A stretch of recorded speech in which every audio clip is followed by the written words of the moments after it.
नमस्कार। राजकमल प्रकाशन के इस किताब उत्सव में आप सब लोगों का फिर से स्वागत है। आज जिस विषय पे, जिस व्यक्ति के रचनात्मक कृतित्व पे चर्चा हम सुनने जा रहे हैं, उनका नाम हरिमोहन झा है।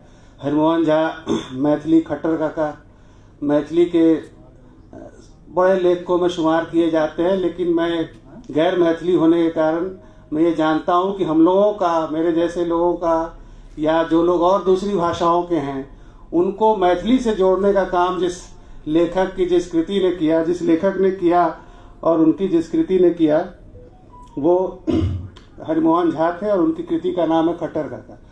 तो हरिमोहन झा ने उसके अलावा कहानियाँ भी लिखी और बहुत बाद में उनकी कहानी अंतिका प्रकाशन से कहानी संग्रह भी प्रकाशित हुआ था। रेल की बात उस कहानी संग्रह का नाम था। और मुझे याद आता है कि उसमें वाइफ स्वैपिंग पे एक कहानी मैंने पढ़ी थी और बड़ा चौंक गया था कि हरिमोहन झा ने ऐसी कहानी लिखी थी। मतलब बहुत अलग तरह से लिखते थे, लेकिन मैं उनके बारे में आधिकारिक रूप से कुछ भी नहीं बोल सकता हूँ। उन पर बात करने के लिए हमारे बीच जाने माने लेखक तारानंद वियोगी हैं। मैं तारानंद वियोगी जी को मंच पर आमंत्रित करता हूँ। कमलानंद झा जी हैं, मैं आदरणीय झा जी को मंच पर आमंत्रित करता हूँ, और रूपा झा जी को।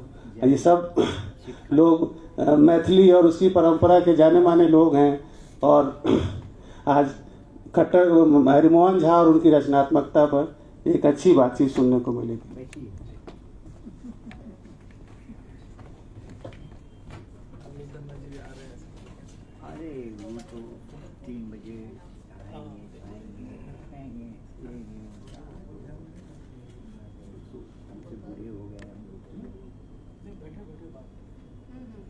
हाँ, तो माइक है,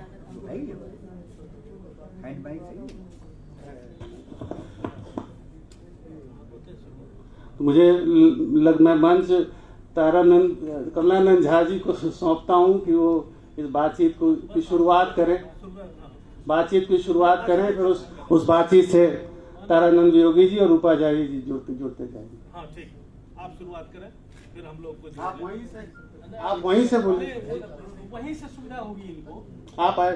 हाँ, और हम लोग यहाँ से जिसकी ऐसी इच्छा हो चलेगा। क्या मैंने बातचीत होनी है क्या? आप अपनी बात रखिए और उससे अगर और सूत्र निकलेंगे तो बातचीत भी होगी। समय है हमारे पास।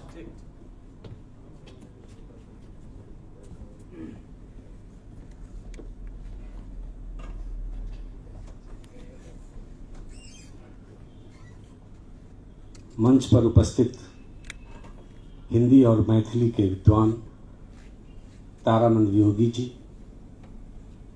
हरिमोहन झा की पौत्री रूपा झा जी, अमोद जी और सभागार में उपस्थित साहित्य प्रेमियों, सबसे पहले तो हम राजकमल प्रकाशन का शुक्रिया अदा करते हैं कि बिहार की धरती पर बिहार के रचनाकारों को केंद्रीयता प्रदान करने की कोशिश की है और एक लंबा कार्यक्रम इन्होंने किया है।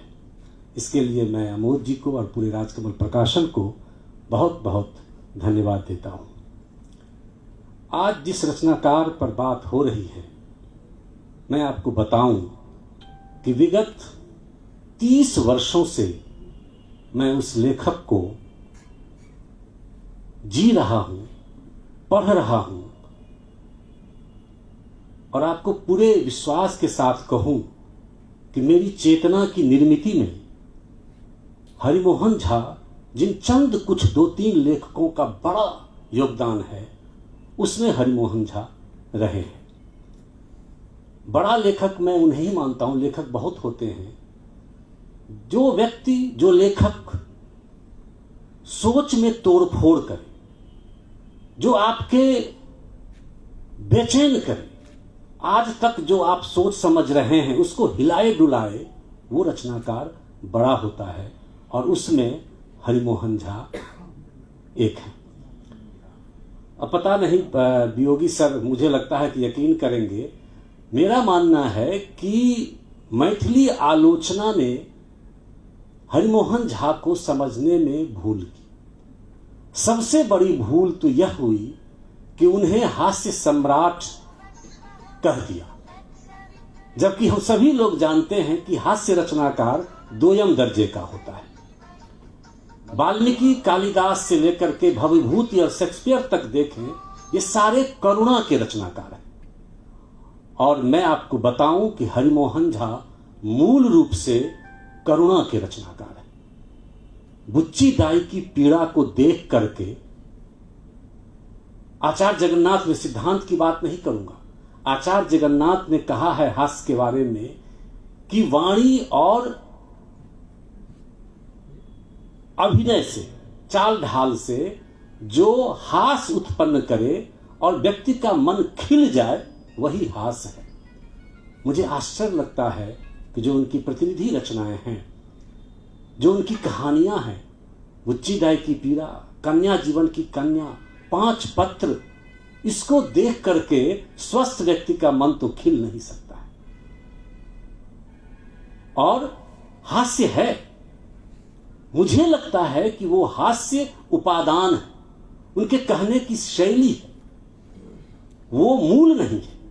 जिसको वियोगी जी ने लिखा भी है कि हास्य उनका बिल्कुल ऊपरी तल है, जो वास्तविक तल है वो है संवेदनशीलता और करुणा। दूसरी बात मुझे लगता है कि सब जगह हिंदी जाति नवजागरण, मराठी नवजागरण, बांग्ला नवजागरण, हिंदी नवजागरण, हरिमोहन झा मैथिली नवजागरण के अग्रदूत रचनाकार हैं। मैं उस समय के नवजागरण की जितनी 1929 जितनी नवजागरण की चिंताएं सरोकार थे, जब शिक्षा की बात हो रही थी, उस समय हरिमोहन झा स्त्री शिक्षा की बात करते, और स्त्री शिक्षा की बात वैसे वैसे नहीं करते। मतलब मैं वो पंक्ति, मैं समय नहीं है, मैं पंक्ति नहीं, जो समर्पित किया है उन्होंने कन्यादान, जिसको कि जिन पुरुषों को, जिन भाइयों को, जिन पिताओं को अपनी बेटियों को नहीं पढ़ाते हैं और बेटों के लिए 1000 का 1000 रुपए खर्च करते हैं, ऐसे लोगों को मैं समर्पित करता हूं।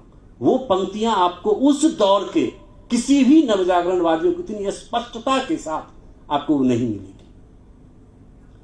तीसरी बात है कि विश्व दृष्टि, रचनाकार का, किसी भी रचनाकार का मूल्यांकन उसकी विश्व दृष्टि से होती है, और हरिमोहन झा की विश्व दृष्टि अद्भुत थी।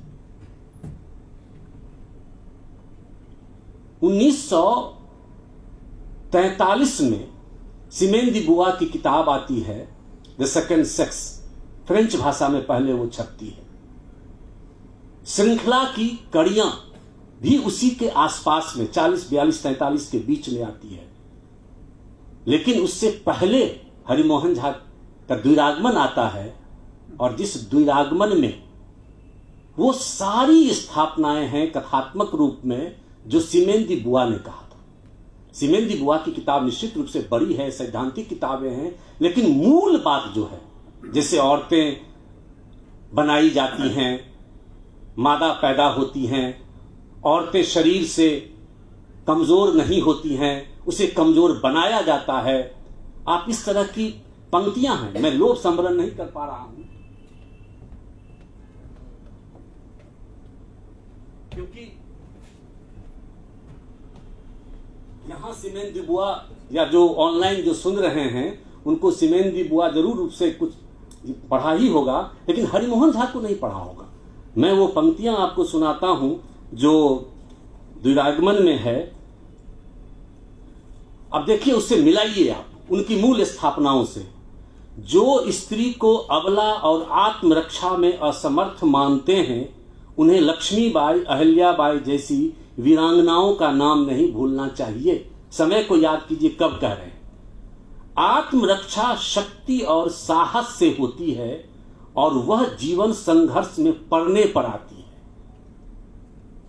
यदि मर्दों को भी आजीवन एक घर के अंदर बंद कर दिया जाए और उसे चूल्हा फूंकना पड़ेगा, तो वह भी निस्तेज और शक्तिहीन होकर अन्य कार्यों के लिए अयोग्य हो जाएगा। आज भी हिंदुस्तान में कितने मर्द ऐसे मिल जाएंगे जो स्वतंत्र विचरण करने वाली ततारी स्त्री के हाथ से अपनी कलाई नहीं छुड़ा सकते। ये उस स्थापना की बात है कि आज भी लोग मानते हैं कि नहीं, स्त्री ठीक है, मानसिक रूप से तो ठीक होती है, शरीर रूप से कमजोर होती है। बुआ भी कह रही थी कि शरीर शारीरिक रूप से कमजोर नहीं होती हैं, बनाई जाती है। नहीं तो किसी धावक जो ऑल इंडिया का धावक है, उससे पटना का धावक लड़का तेज, लड़की अगर है ऑल इंडिया का, नहीं दे सकता। ये बात हरिमोहन झा 20वीं शताब्दी के दूसरे दशक में कह रहे थे। तीसरी बात जो बड़ी बात है वो है धार्मिक वाहियाडंबर, अंधविश्वास, पारिवारिक रहन सहन। इस चीज को जो खट्टर काका यहां रखा हुआ है, मैं दावे के साथ कह सकता हूं कि इन्होंने धर्म सत्ता और परिवार सत्ता की ऐसी की तैसी करके रख दी। ये साहस हरिमोहन झा को उस समय था। और जब मैं उसमें नहीं जाऊंगा कि उनके पिताजी के साथ क्या हुआ जब वो इस तरह का स्टेप उठा रहे थे, हरिमोहन झा के पिताजी को, इसके बावजूद हरिमोहन झा खट्टर काका का तरंग इस दृष्टि से अब बिकी भी बहुत विरल पुस्तक है और उसमें उन्होंने जिस साहस का परिचय दिया है। अब देखिए, हिंदी के, उर्दू के और मैथिली के जो आरंभिक उपन्यास हैं वो सभी उपन्यास स्त्री केंद्रित है। जो प्रेमचंद का जो पहला उपन्यास है हिंदी में वो सेवा सदन है, उसमें स्त्री वेदना है। हादी रुस्वा का उमराव जान अदा उर्दू का पहला उपन्यास स्त्री वेदना का उपन्यास है। और हरिमोहन झा का 1917 में है सेवा सदन, 1929 में है कन्यादान। और कन्यादान स्त्री पीड़ा की महागाथा है। तो भारतीय उपन्यास को जब मध्य वर्ग से जोड़ने की कोशिश की लोगों ने, तो नामवर जी मैनेजर पांडे ने रोका, कहा कि देखिए मध्य वर्ग ठीक है, लेकिन भारतीय संदर्भ में स्त्री जीवन और किसान जीवन ये उपन्यास के उद्भव और विकास के महत्वपूर्ण हिस्से हैं। तो समय कम है, फिर बातचीत होगी। अंत में मैं सिर्फ ये कहना चाहता हूं कि हरिमोहन झा को जो हास्य का चस्पा किया गया वह कोई अज्ञानता में किया गया मामला नहीं था। ये कोई अबूझ बात नहीं थी। ये सायास मिथिलांचल का जो सांस्कृतिक, जो सामाजिक, जो संरचना और जो बनावट है, उसमें कुछ मामलों में वो इस रूप में हस्तक्षेप कर रहे थे कि वहां जो वर्चस्व वाले लोग थे उनको लगा कि अगर इनकी बात चलेगी तो प्रॉब्लम होगा, इसलिए इनकी रचनाओं को हंसी मजाक में उड़ा दो। तो हंसी मजाक हल्के में नहीं लेना। और मैं नहीं जाऊंगा, इतिहास आप देख ले, मैथिली साहित्य का इतिहास, जो दो बड़े इतिहास हैं, उन दोनों बड़े इतिहास में हरिमोहन झा के इन प्रवृत्तियों की, जिसकी वो आलोचना कर रहे थे, उसकी घोर निंदा की है और कहा है कि नहीं, हरिमोहन झा का तो ढुनमुन काकी के चरित्र में मजा है और जो वो सामाजिक विषयों पर लिखते हैं उसमें बहुत कमजोर है।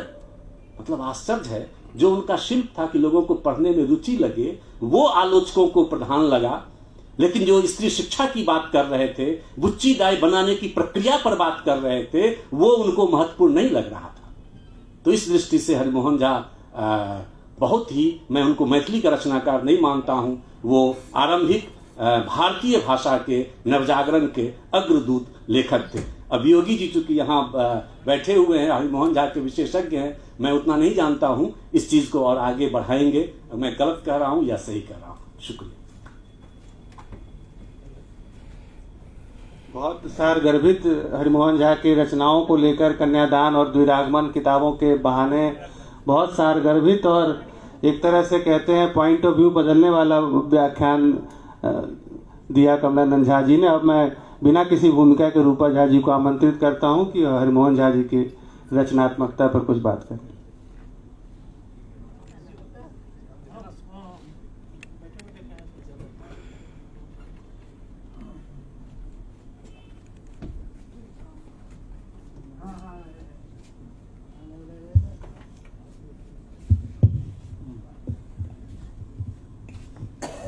आप सभी को आदर सादर प्रणाम और राजकमल को धन्यवाद इस चेष्टा के लिए कि पटना में इतना अच्छा ये आयोजन किया, डिजिटल दुनिया से लोगों को प्रेरित किया कि कागज़ की दुनिया की तरफ आएँ, कागज़ की किताबों को उल्टें पलटें देखें। तो कमलानंद जी ने जो एक बड़ी अच्छी बात कही, वो बात हमेशा दबी छुपी ढकी रहती है कि हास्य के उसमें एक कैटेगरी में उनको चिपका कर ज़बरदस्ती रख कर कहीं उनके साथ अन्याय तो नहीं हम लोग करते रहे जानते बूझते, क्योंकि हास्य जो है अपने आप में देखा जाए तो छोटा तो कहीं से भी नहीं है। लेकिन फिल्मों में भी देखिए आप हास्य अभिनेता को, जबकि वही हंसाते हैं, तो उनको जैसे विदूषक सा कह के थोड़ा सा दरकिनार कर दिया जाता है ताकि जो स्टार है या अभिनेत्री हैं उनको ज़्यादा तवज्जो मिले। तो और एक और चीज़ हमने नोटिस की, तो इसलिए बहुत हद तक कमलानंद जी ने जो कहा वो वज़न रखती है वो बात डेफिनेटली। और एक हमने हमेशा नोटिस किया कि जब भी राजकमल प्रकाशन की जो किताबों का मेला लगता है, उत्सव लगता है, चाहे वो गांधी मैदान में हो, दिल्ली में हो, पटना में हो, तो एक चीज़ हमने नोटिस की कि व्यंग की जो किताबें हैं वो हमेशा स्वास्थ्य की किताबों के साथ होती हैं, आज भी हैं, अभी भी हैं। तो अभी अगर दादाजी होते तो कमलानंद जी की बात का जवाब देते मैथिली में कि देखिए व्यंग कितना ज़रूरी है कि उसको स्वास्थ्य के साथ रखा गया है, कि स्वास्थ्य में विटामिन डी, ए, बी, सी इन सब के साथ साथ व्यंग और हास्य का भी कितना होना, उपस्थित होना ज़रूरी है।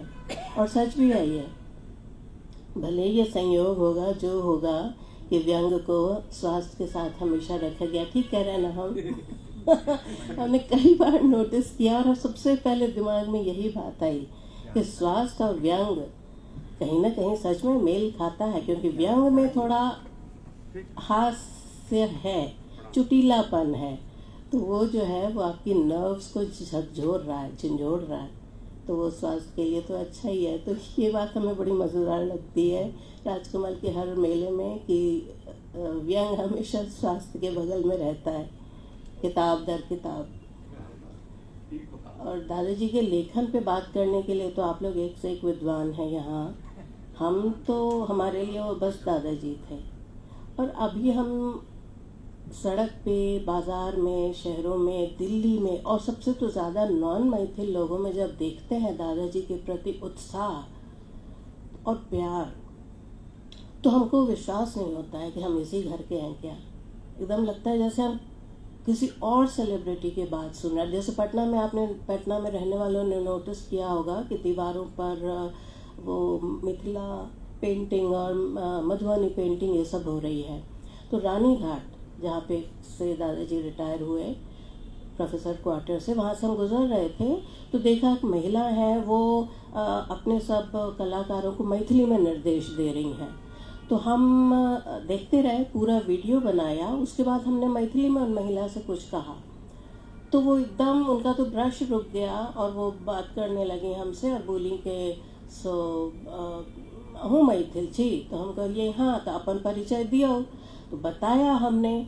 उनका जो रिएक्शन था, मतलब हम तो खैर वो कतई डिजर्व नहीं करते, वो तो हमें जो मिला दादाजी की तरफ से प्रसाद मिला, वो उनके हाथ रुक गए और उन्हें विश्वास नहीं हो रहा था जो उन्होंने कहा अपने उद्गार के अंदर। तो विश्वास नहीं हो रहा है कि हरिमोहन झा के घर के किसी सदस्य को मैं देख रही हूँ। हाथ पकड़ लिया उन्होंने हमारा, उनका ब्रश का सर रंग इधर उधर हमारे लग गया, उन्हें कुछ वो नहीं, और वो बोली कि सो मतलब हम तो धन्य हो गए। हमने कहा नहीं, धन्य तो आप हैं कि भाई आपको। और उसके बाद वो बुच्ची दाई ढुलमुल काकी एक एक पात्र उनको ऐसे रटा हुआ था जैसे घर के बच्चों के नाम।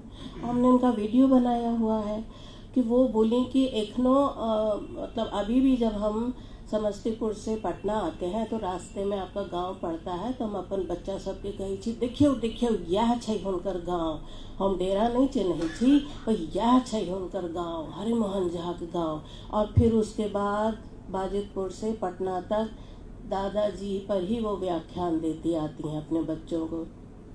उनके बच्चे भी थे साथ में, वो लोग भी सब आर्टिस्ट हैं। वो लोग बोले कि क्या बेर हम सब ई नाम सुनने छी, पुच्ची दाई ढुलमुल काकी एना बुझाइए जे इन जना ये सब पटने में रहे छे। तो हमने कहा हाँ, आप ही सबके अंदर ये सारे पात्र हैं। उन महिला का जो उद्गार जो था वो इतना जेन्युइन और स्पॉन्टेनियस था कि किसी लेखक के लिए वो मिलना मतलब बहुत बहुत अद्भुत बात है, बहुत अद्भुत बात है।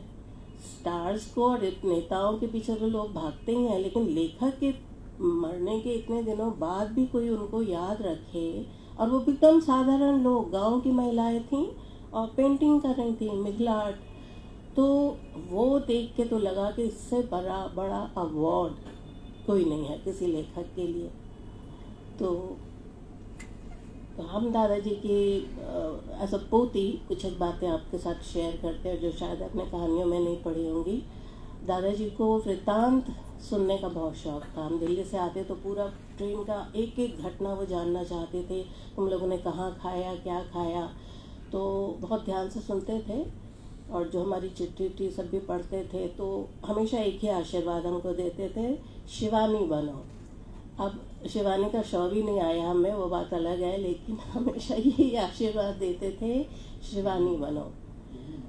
और भूलने की आदत थी, लेखक भी थे साथ में, दार्शनिक भी, तो भूलते बहुत थे। तो एक बार क्या हुआ कि इसका दर्शन शास्त्र का ही कोई अधिवेशन था श्रीलंका में।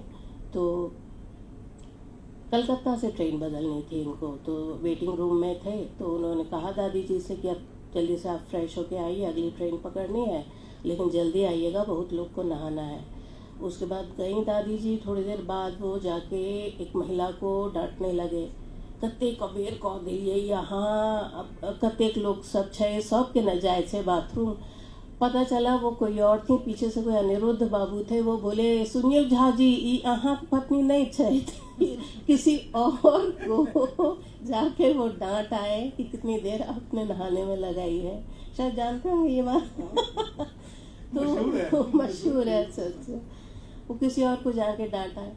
उसके बाद ये हुआ कि दूध का जला छाछ भी फूंक फूंक कर पीता है, तो उनकी वो स्थिति हो गई थी। एक बार किसी फंक्शन में गए और वहाँ पे दादी जी को ही जाके प्रणाम कर रहे हैं, नमस्ते कर रहे हैं और औपचारिक बातें कर रहे हैं। मतलब इतना उनकी वो हालत हो गई थी कि बाद में अपनी पत्नी को भी पहचानने से पहले थोड़ा डर जाते थे। तो हमें नहीं मालूम था, ये सब मशहूर बातें आप लोग जानते हैं। तो वो दार्शनिक थे। बुआ को कई बार नहीं पहचानते थे, अपने भांजे भतीजों को अभी परिचय करवाया है और 15 मिनट बाद बोलते थे इके ठाड़ छै, कह दियो जायला, हमरा ले लोग कोनो नौकरी तोकरी नहीं छै। उनको लगता था जो आए हैं नौकरी मांगने या किसी आका, तो कहना पड़ता था दादाजी अरुण भैया हैं, ये फूफा जी हैं, ये बुआ जी हैं, अच्छा अच्छा ठीक छै ठीक छै। तो ऐसी ही बहुत सी बातें हमें तो उनको दादाजी के तौर पे याद है। उस वक्त जानते ही नहीं थे कि हम लोग के पास क्या खजाना है।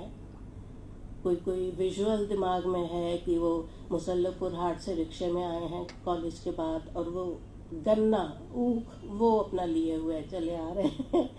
तो कैमरे का ज़माना था नहीं कि वो सब फोटो रखते, लेकिन सब दिमाग में है। और आज बहुत अच्छा लग रहा है आप लोगों के साथ वो सब शेयर करके, बातें करके। कहीं से तो सुन ही रहे होंगे। बहुत बहुत धन्यवाद आपका। बहुत बहुत धन्यवाद आपका रूपा जी। आपने बहुत आत्मीय तरीके से अपने दादाजी को याद किया और हम सब के प्रिय लेखक हरिमोहन झा को याद किया। मुझे आप जब सुना रही थी कि मिथिला की स्त्री ने आपके उनके बारे में सुनकर किस तरह से रिएक्ट किया था, मुझे उसको मैं दूसरे सांस्कृतिक संदर्भ में आपको समझाता हूँ कि मैं कट्टर काका के लेखक हरिमोहन झा के एक ऐसे प्रेमी को जानता हूँ जो मूलतः हरियाणवी हैं, हरियाणवी भाषा के लेखक हैं, हरियाणा पढ़ाते हैं दिल्ली विश्वविद्यालय में।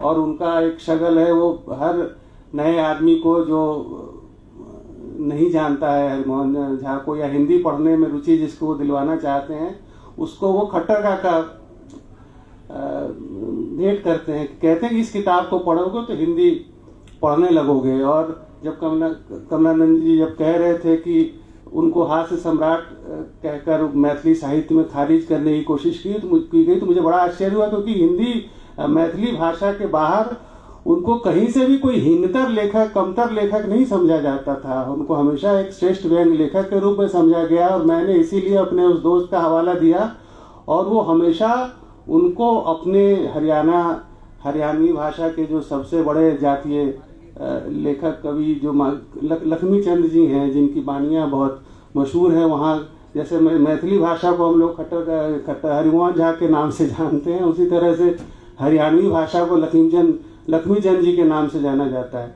लक्ष्मीचंद जी से वो जोड़कर देखते थे और कहते थे कि लक्ष्मीचंद जी ने भी अपनी बानियों में इसी तरह से समाज की कुरीतियों को दिखाने का काम किया था, और समाज के अधिक से अधिक लोगों तक अपनी बात पहुंचाने के लिए उस भाषा के माध्यम से अपनी बात कही थी।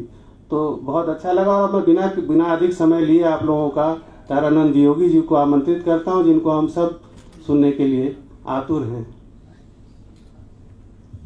धन्यवाद प्रभात रंजन जी।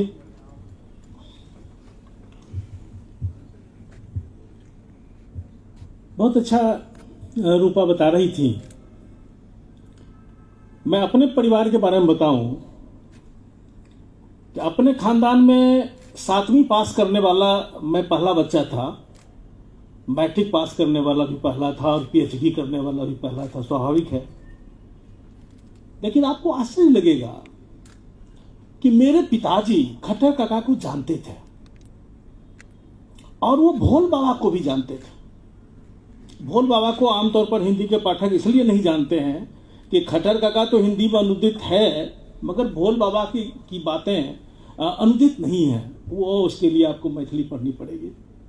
वो भोल बाबा को भी जानते थे, सीसी मिश्रा को भी जानते थे। अब ये सब चीजें उन्होंने कैसे जानी जबकि वो निरक्षर थे?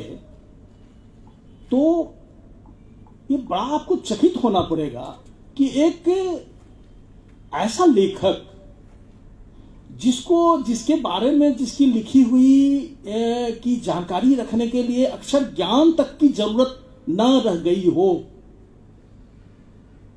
उस हैसियत तक पहुंच चुके थे हरिमोहन झा।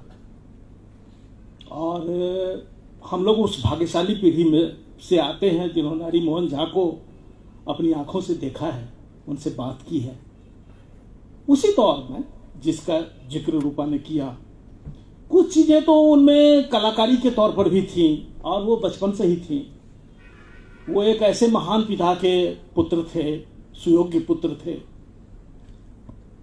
कि अब मैं कहता हूं कि मुझे याद आ रहा है, उन्होंने जीवन यात्रा किताब लिखी अंतिम समय में। उसके थोड़े ही दिन के बाद उनका देहांत हो गया, और उनके देहांत के बाद उस पर उनको साहित्य अकादमी का पुरस्कार मिला। मैथिली अकादमी ने वो किताब छापी हुई है।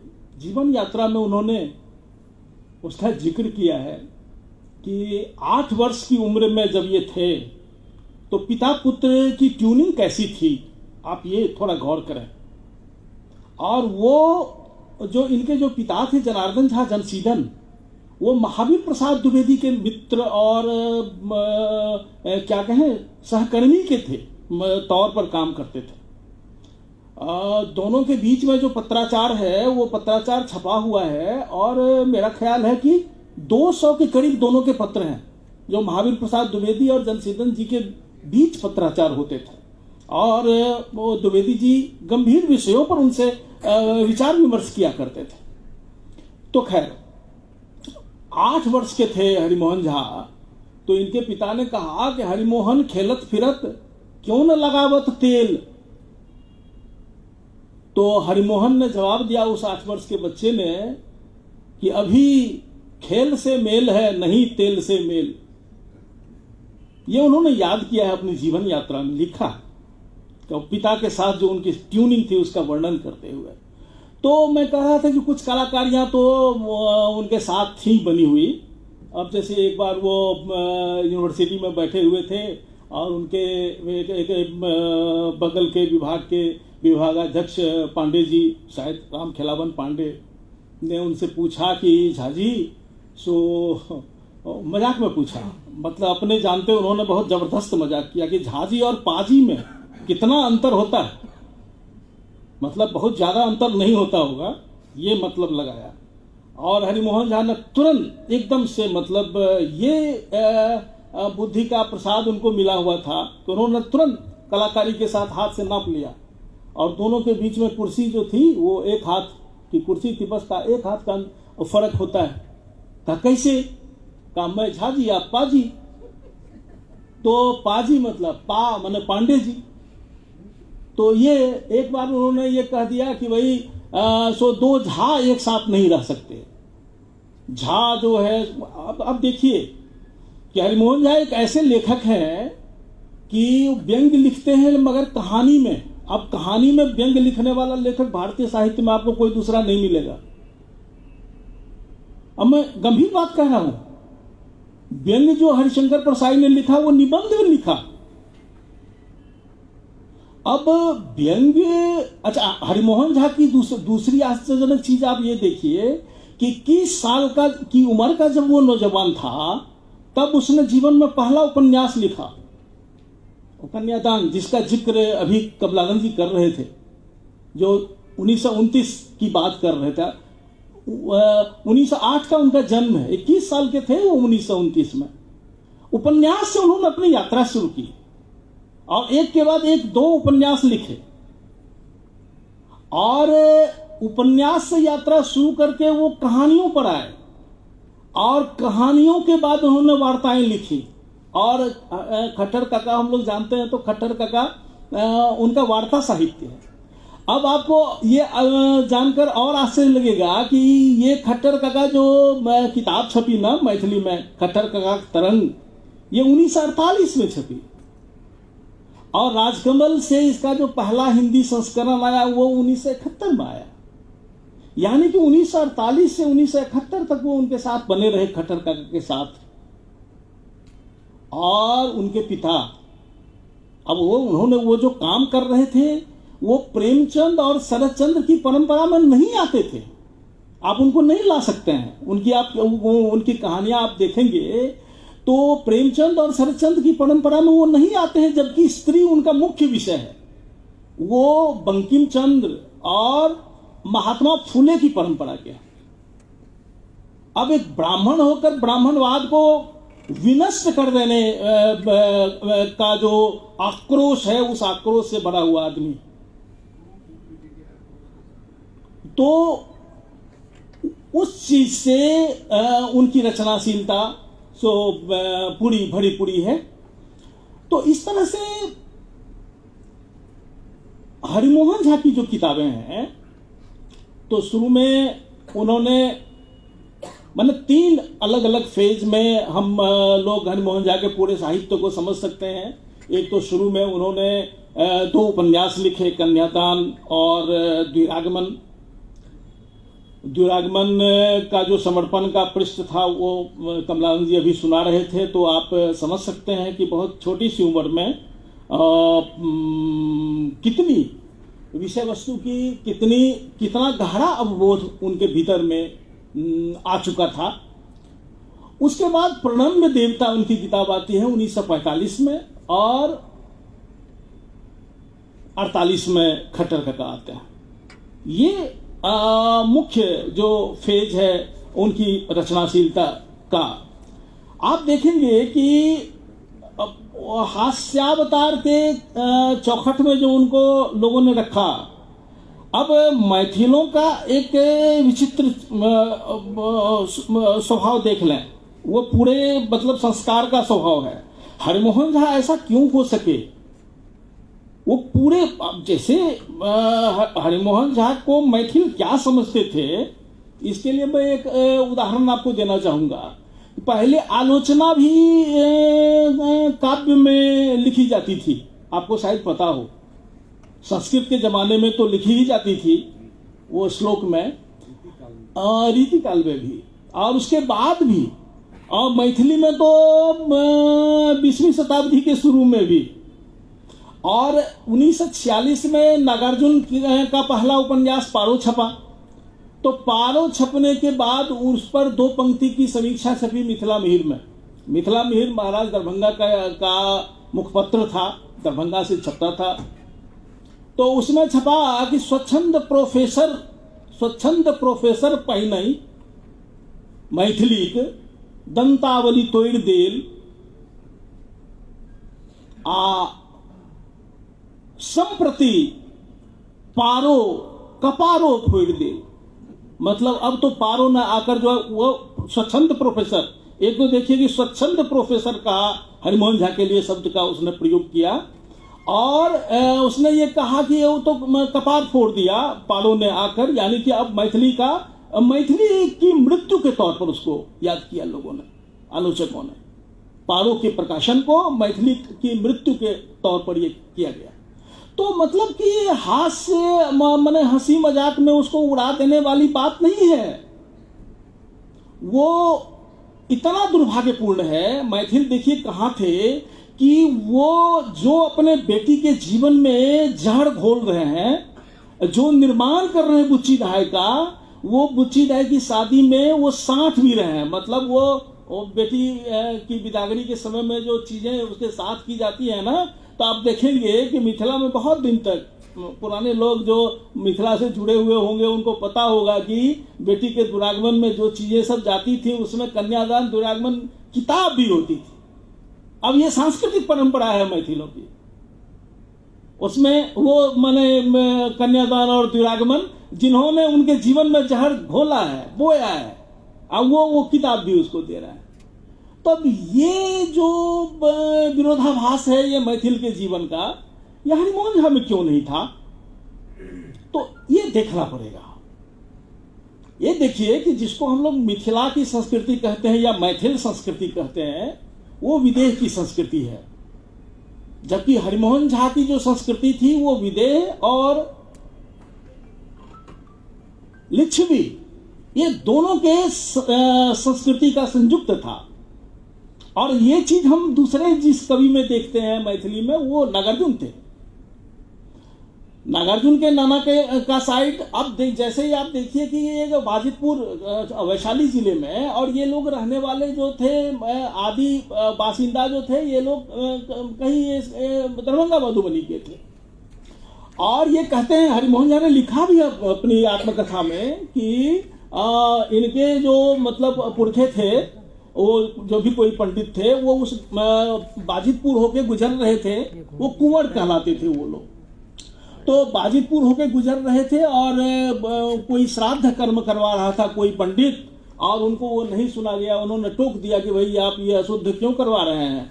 तो जमींदार का था वो, तो जमींदार साहब ने इनको पूछा कि आप जो है इनको आप जरा सा करवा दीजिए, शुद्ध इसका जो ये करवा दीजिए, ताकि मतलब उनको मुक्ति मिले, मृतक को, हाँ मृतात्मा को। तो उन्होंने करवा दिया। अब करवा देने के बाद उनका अनुरोध हुआ कि नहीं आप जो है हमारे यहाँ रह जाइए। अब उन्होंने उनको जागीर दी और ये सारी चीजें थी, और इस प्रकार से इनके मतलब पूर्वज वहां पे रहे। तो इस प्रकार से लिच्छवियों की संस्कृति और विदेह की संस्कृति आप देखेंगे कि जहां भी मैथिलों में भावंश आप देखेंगे, भावंश उन्नति को मैथिली में कहते हैं, वो देखेंगे, और कुछ संस्कार देखेंगे, और कुछ आपको लगेगा कि ये मतलब कुछ प्रगति की बातें हैं, कुछ नई बातें हैं, कुछ नई हवा का आवागमन हो रहा है। या फिर हम लोग जो हैं, आज की जो पीढ़ियां हैं, जो नई हवा के साथ, नई दुनिया के साथ कदम से कदम मिलाकर चलने का मादा रखती हैं, तो ये सब आज की जो मैथिल संस्कृति है वो लिच्छवी और विदेह दोनों की संस्कृतियों का संगम है। और इसके जो मतलब आरंभ जो इस चीज का हुआ था, तो वहां पे हम हरिमोहन झा को देखते हैं। हरिमोहन झा के साहित्य को कई दृष्टियों से देखा गया है, और बिल्कुल हास्य तो नहीं ही, वो नवजागरण के अग्रदूत के रूप में भी उनकी समीक्षा की गई है और उनको माना गया है। उनको मतलब अब बाकी कोई रास्ता भी नहीं है। क्योंकि हरिमोहन झा ने बंकिम चंद्र को याद करते हुए ये लिखा है। बंकिम चंद्र ने एक लेख लिखा था 1894 में, और उसमें उन्होंने ये लिखा था, मैं आपको हरिमोहन झा का कोट किया हुआ बता रहा हूं कि जिस अर्थ में आज भारत गुलाम है, आज मैंने 1894 में, उस अर्थ में प्राचीन युग में भी भारत गुलाम था, और ब्राह्मण प्राचीन युग के अंग्रेज थे। ये बंकिम चंद्र ने लिखा और हरिमोहन झा इसको कोट कर रहे हैं।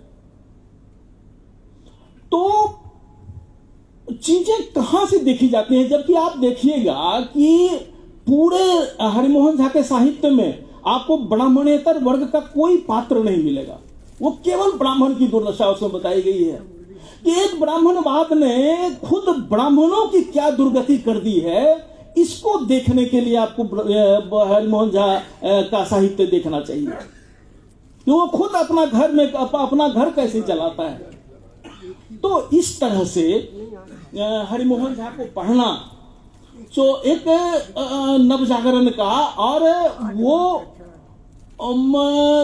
दूसरी चीज ये की, और ये भी कि बाहर से रहकर जो परिवर्तन, उनके साहित्य का कोई कलात्मक जो मूल्य है वो उनका अल्टीमेट कभी नहीं रहा, वो उद्देश्य उनका नहीं रहा।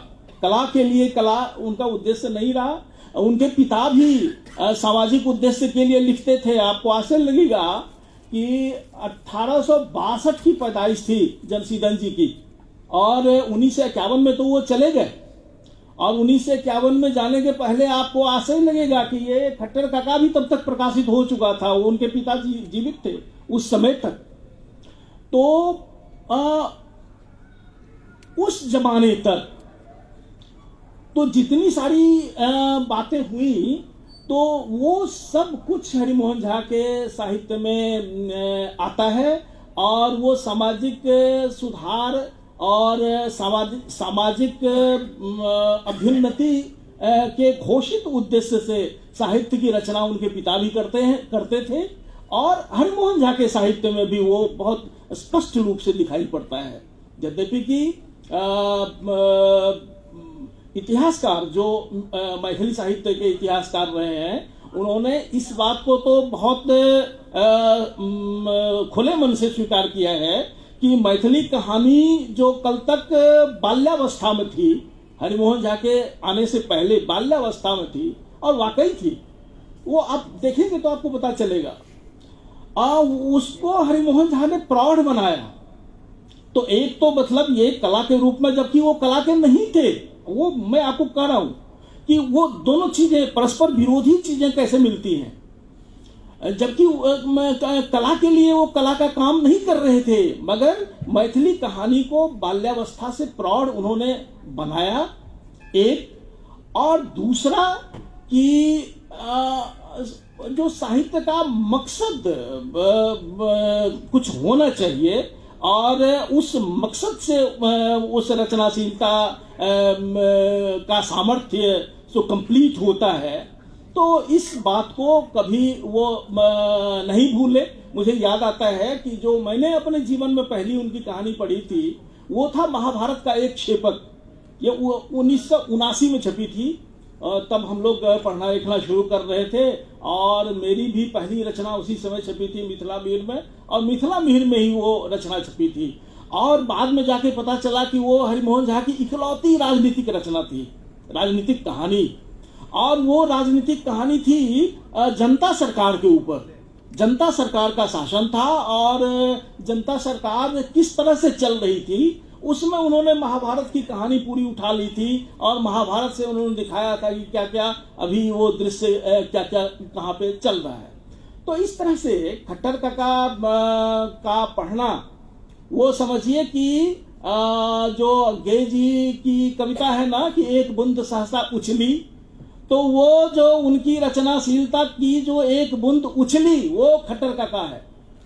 बाकी हरिमोहन झा को हमें पढ़ना चाहिए, और इसके लिए हजारों लोगों ने मैथिली सीखी हरिमोहन झा को पढ़ने के लिए। दूसरे भाषा के लोगों ने। और मैंने आपको शुरू में ही कहा था, अपने पिता का दृष्टांत देते हुए कहा था कि वो अक्षर की भी जरूरत नहीं रह गई थी हरिमोहन झा को पढ़ने के लिए, मैंने उनके बारे में जानने के लिए। गांव के लोग चर्चा करते थे, कि मतलब खट्टर काका ने एक बार क्या कहा, तो वैसी ही चर्चा हरिमोहन झा के मतलब के भी बारे में करते थे, उस लेखक के बारे में भी।